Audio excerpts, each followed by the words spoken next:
Started in the woods this morning and we got rained out, so I got a project I can do here in the pump house. I got to plumb in an overflow in my permeate tank. It's a 4,100 gallon tank, so we're going to run to the store and get the plumbing supply so we can do that.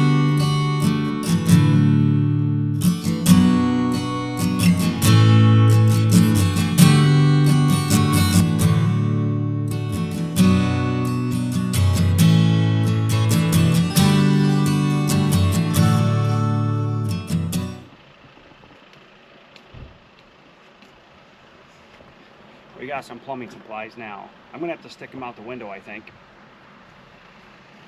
So we got our plumbing supplies, and plumbing materials are getting insane. But anyways, I do own a truck, but for some reason I use this car as my truck.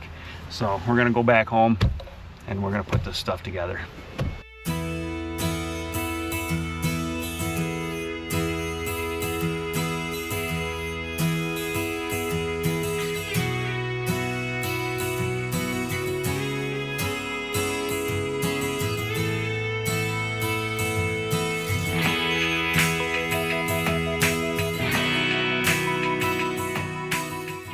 We're back from the hardware store. We're gonna work on getting this plumbing together. So I don't know if I gave you a tour of our pump house, but this is our pump house. It's 25 by 30. Me and my dad built it last summer. Plumbed this all together last year. It worked good. I was happy with it, but I want to make some upgrades so that way I'm not having to be in here all the time when I have to be checking for leaks. So I'll show you kind of like what we got going on, kind of where everything happens. We have a reverse osmosis machine, and that's what takes the sap that comes out of the tree. It's like 1.4%. This thing will take it up to 10%. Last year I was going to 6% on this because it was a nice number. It cut my hauling down like half or better. So that's the main reason I bought it, is to save on diesel, trucking, hauling, all that good stuff. This is the vacuum pump right here. This is a heart and soul of the operation, in my opinion. Without this thing, you're not going to get any sap. With the way the weather is nowadays, with the freeze-thaw cycles, these things right here, if it doesn't freeze for 3 or 4 days, this thing will keep on pulling sap. So that's our vacuum pump, that's our reverse osmosis. This is our electric releaser right here. So what you've been watching us do in the woods working, the lines that we've been working on putting up, all them lines come into the wet dries, and these are the wet dries coming into the top of the releaser right here. So they'll come in, the sap will fill up in here. There's a float inside of this. So when the sap gets to a certain level, the float trips, and this submersible electric pump will pump the sap out and over into the tanks.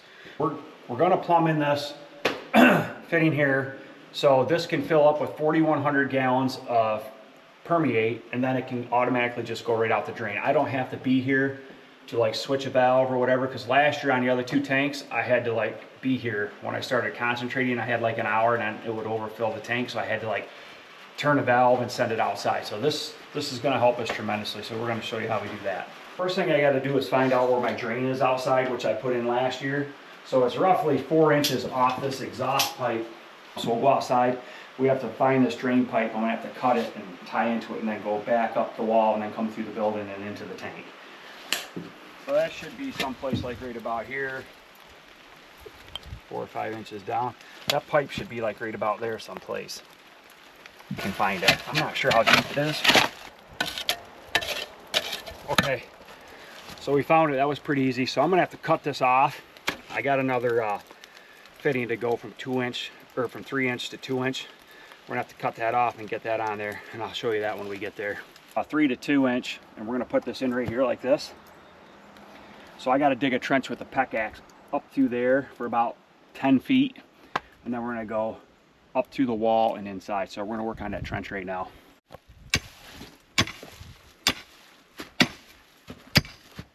Nothing but craters in here.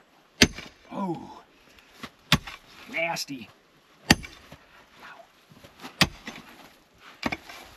This whole place was built on bones.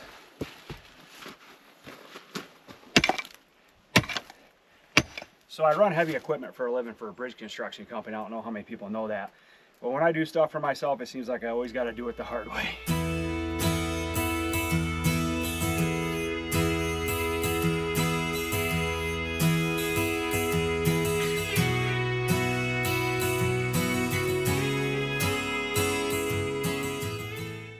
Alright, so I'm back. It's starting to rain and I'm going to get soaked if this eave starts running. But this pipe cut, we'll get the fitting in. Try to get this in before it gets too bad out here. Okay, so as you see, I'm cutting a 3-inch pipe right here. Very important to get nice, clean, straight cuts because I have to put a 3-inch to 2-inch Y in here. I have to clean it and glue it. Also, I have to put a Fernco on the low side of that. This is a drain line that I put in last year. It's my main drain for the whole building, so I figured this was a good spot to tie this Y in to go back up to the tank overflow. Little tricky, as you see, trying to get through the pipe here. I didn't do a real good job of cleaning all the gravel out from underneath the pipe, but you get the idea. So a few shorter strokes, but nonetheless, we get the pipe cut, it pops out, and we're able to make our connection.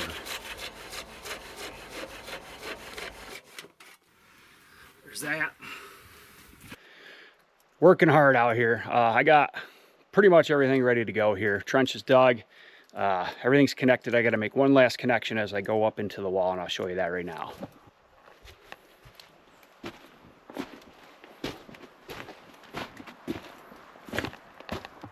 So yeah, I got to put that last connection together right there, and then it's inside, so that's good. We'll be inside and I can do the rest no matter what the weather conditions are.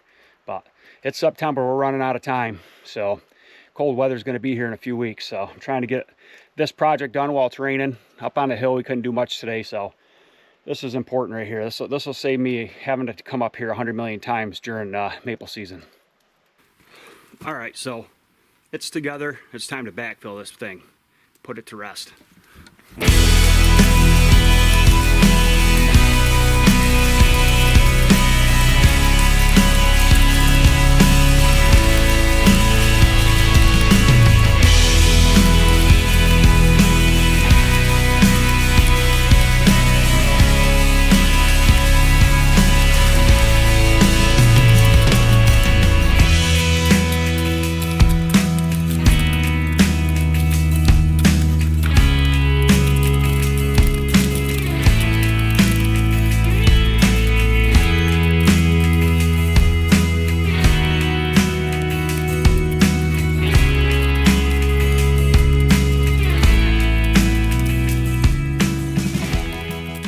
Now I got to drill a hole in a tank for the actual overflow, and this is the overflow right here.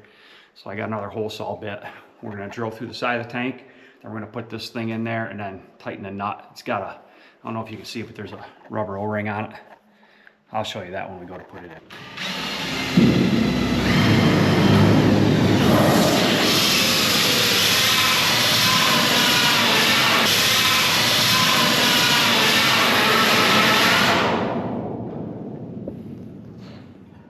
That's not good. Look what it did to my bit. It rounded it right off. That was so loud. Huh.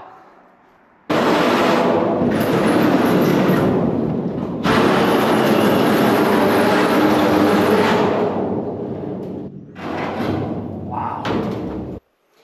I'm not even sure what I'm going to cut that with. It's not even cutting it. Huh.